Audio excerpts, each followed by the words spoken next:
This is the Late Round Podcast with your host, JJ Zacharisa.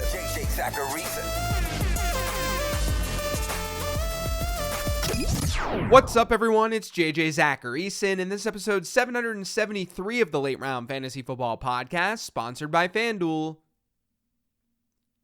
Thanks for tuning in. On last week's Mailbag episode, I was asked about which running back looked like a trap this year in fantasy football. And I gave kind of a controversial answer when I said James Conner. He's in a rough offense, he's getting older. We generally don't see big seasons from middle round running backs who are past their 5th year in the league. Conner to me is someone who can meet expectation, but it's hard for me to call him a league winner. He doesn't have the kind of high ceiling profile that I'm generally looking for in that area of the draft. With that being said, I want to be clear that I answered Conner for that question because it was about who was a trap. I've seen people cite Conner's last 2 seasons in points per game as the main reason to draft him this year. It's not that previous season production is irrelevant, but this is exactly why I called him out as a trap. Those finishes are far less relevant than the current situation. Now, Conner's ADP is fine in best ball. I'm not really hating on him there. I'm just preparing for managed season-long leagues to really get going, where he's undoubtedly going to have a higher ADP. That's why I answered what I answered, and I want to be clear about that to kick off today's show.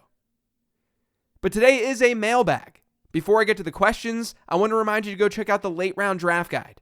It's launching in just a couple of weeks, and the guide is going to give you everything you need to dominate your drafts this year. You can learn more about it over on lateround.com. Make sure to pre-order before it launches on June 30th to get that discount. Again, lateround.com. Now let's get to these questions. The first question this week is from Twitter's from @Shetpond. It says, when considering roster positions, if you have more flex positions, what should you be targeting in a PPR format? For example, we start 1 running back, 2 wide receivers, and 2 flex. No tight end required, but can be used in the flex. Is it best available or lean more towards the pass catcher? Love the work. Thanks. So there's actually a lot of nuance to this. I'll try to do my best here. To me, there are sort of 2 ways to think about a draft selection. The first part is just a standard value over replacement type formula. How much better is the player projected to be versus the rest of his competition? I think there are flaws to thinking only in that way, and I get into that in the Late Round Draft Guide. But it's not like you should ignore VORP-driven analysis, not at all. Now, the other piece of this is what I've always called predictability. We can say that a player will be X number of points better than some baseline player, which is what VORP is all about. But our projections are not right all the time. And some positions are more predictable than other positions. As in the hit rates from one position to another, they're different. For example, let's say that you're in the first round. You've got a running back who is projected to score 100 more points than his baseline player. You've got a wide receiver who's projected to score 90 points more than his. You might think to take the running back as a result. He looks better according to VORP. But what if historically running backs in the 7th round perform better than running backs in the 1st round? And what if we always saw 1st round wide receivers hit? All of a sudden, those 10 points, they're pretty meaningless. The 10-point edge that the running back had on the wide receiver, it means less.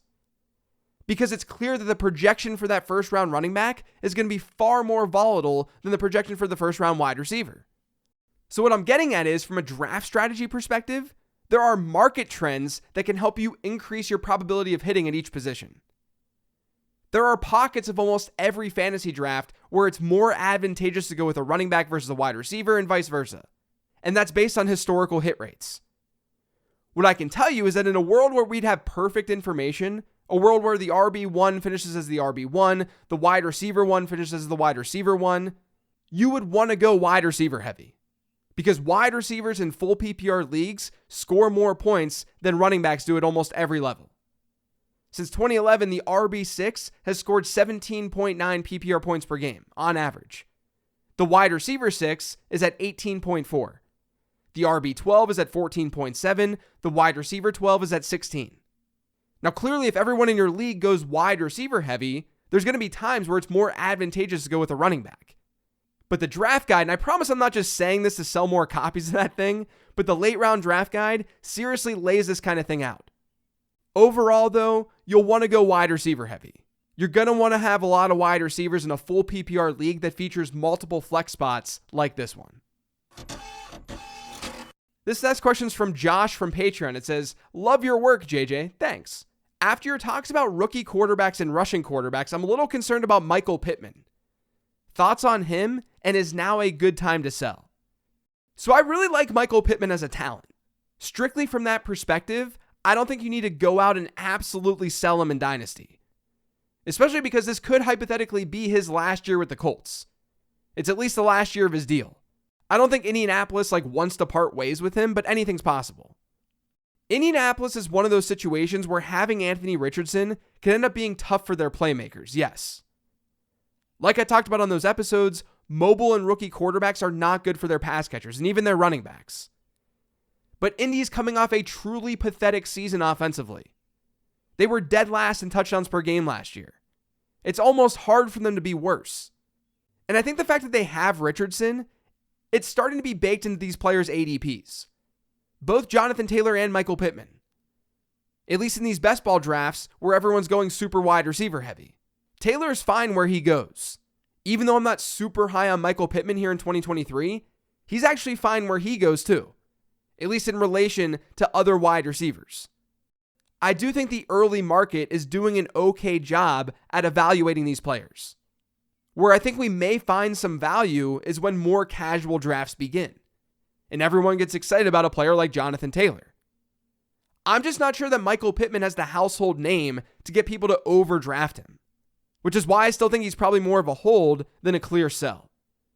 But if someone in your league understands how talented Michael Pittman is, that he is a good wide receiver, then yeah, you can see if you can get something big in return. This next question is from @MJ716. It says, is there any way a robust tight end strategy of drafting Kelsey and Andrews in the first and second round doesn't win all of the leagues? Yeah, honestly, I think that's a pretty bad idea. This is one of those classic cases where a fantasy manager is just enamored with the players that they're getting while ignoring the players that they're not getting. Fantasy football, especially in the early rounds, is just as much about the players that you don't get as the players that you do get.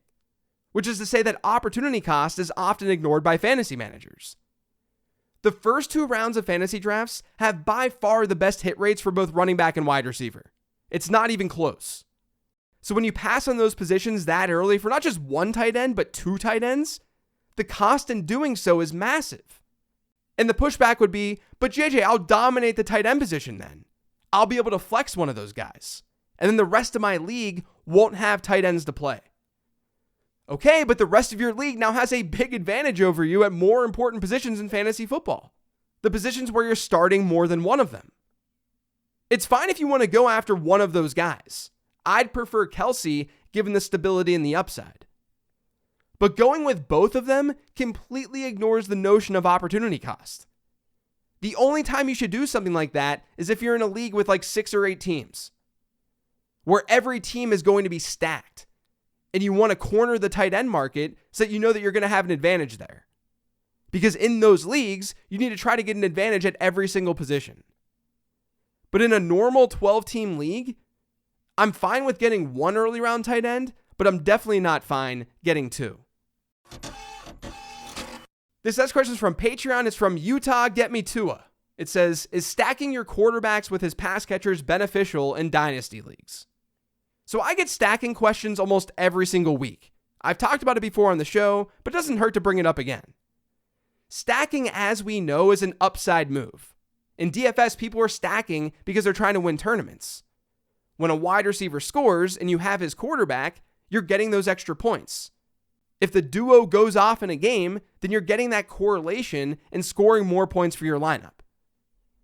In tournament environments, stacking is a must. Whether you're talking best ball tournaments or DFS tournaments. But if you're in a normal 12-team dynasty, it's not that important. Every single contest that your team is in is essentially a 50-50 situation. You're facing one opponent. You don't need massive upside in that type of environment, unless that team that you're facing is really, really good. It's still fine to stack in your redraft league or your dynasty league. That's not what I'm saying. I just don't really think of it from the perspective of weekly upside. I think of it from the perspective of season-long upside. If that wide receiver that you're drafting, let's say, if he ends up far exceeding expectation, there's a good chance the quarterback is too.